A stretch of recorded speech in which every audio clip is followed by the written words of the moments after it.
In the early 1990s, a young Jeff Bezos was working at an investment firm. He interviewed MacKenzie Tuttle. She wanted a job. She got it. And the two got together, personally.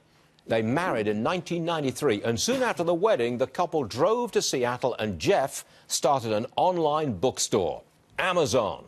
From that very modest beginning, Amazon became the powerhouse of online selling, the most valuable company in the world, and Bezos, the richest person on the planet, worth about $140 billion. Then came yesterday's blockbuster headline. Jeff and MacKenzie were getting a divorce. There's a backstory here. The National Enquirer claims to have been following Bezos and had photographed him in exotic locations with another woman, Lauren Sanchez, the wife of a powerful Hollywood talent agent. Bezos announced the divorce, reportedly, when he found out that the Enquirer was about to publish those pictures. The Bezos family is entitled to privacy, but their position at Amazon means they cannot avoid the scrutiny of investors. How will a divorce affect the company, and how will it affect the stock? Jeff Bezos owns 16.3% of Amazon's shares. As by far the largest shareholder, he runs the company. Will he still have that authority if he loses half his shares? A 50-50 split is the norm, especially where adultery is alleged. And if MacKenzie walks with her half, what impact will she have on the running of the company or the makeup of its board of directors? We rarely cover this kind of story, but its impact on this extremely powerful company makes extensive coverage a must. We're not going to moralize, we're going to analyze.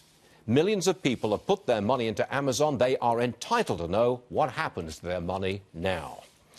I want more on the divorce from a lawyer.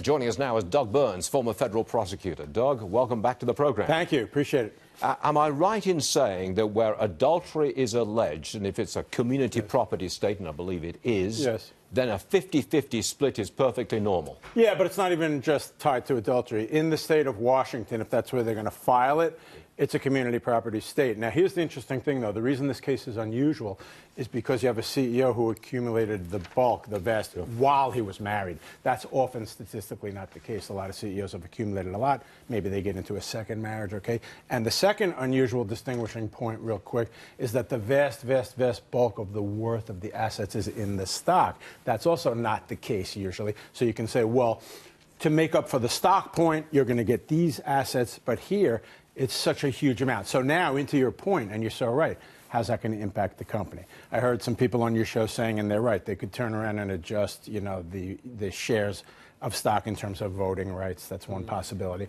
And then, but, of course... but it's 50-50. No question. Certainly. No question. She gets half of all this money and this stock. But then another point that was made on your show, which is correct, and I like it, of course, is that she is not necessarily antagonistic to the interests of the company herself. So I think that's going to factor in as well. Okay. Now, what would she have as the owner? Let's suppose she gets 8 point whatever it is of the stock. Right, about 8 million. That will allow her significant impact on the way the company is run. Absolutely. And the makeup of the board of directors. Absolutely, because with that kind of sheer raw voting power, you're absolutely right. I mean, she will have a big impact. And I think, you know, again, to be optimistic, I don't know them, obviously. I don't know the personal circumstances. But again, I'm willing to be very open-minded that they're going to approach this in a constructive way. The other point I wanted to make is I'm sure, Stuart, that they consulted with, you know, very sophisticated legal experts, ostensibly before they even made this announcement, and have talked about, you know, some of these issues. And you're so right to say this is a big issue for shareholders of the company, of course. Yes, it really is. Absolutely. How's this company going to go forward? No I noticed that the stock was down. No, I think it was virtually flat yesterday when the news came out. Yes. It's down this morning, but that's in an over-down market anyway. It may not be because of that news. Right. I'm not going to impute that because of the news the stock is either flat or down. Of it, right. I simply don't know that. But one more point. Sure. With the division of assets and the division of money, it's not written in stone how MacKenzie gets the asset. I mean, she could get the stock. She could get money. But right? again, it's my broken record point from a minute ago, which is very, very often you have some other substitute. I'll use kind of a dopey example. I'll give you this painting worth $8 million.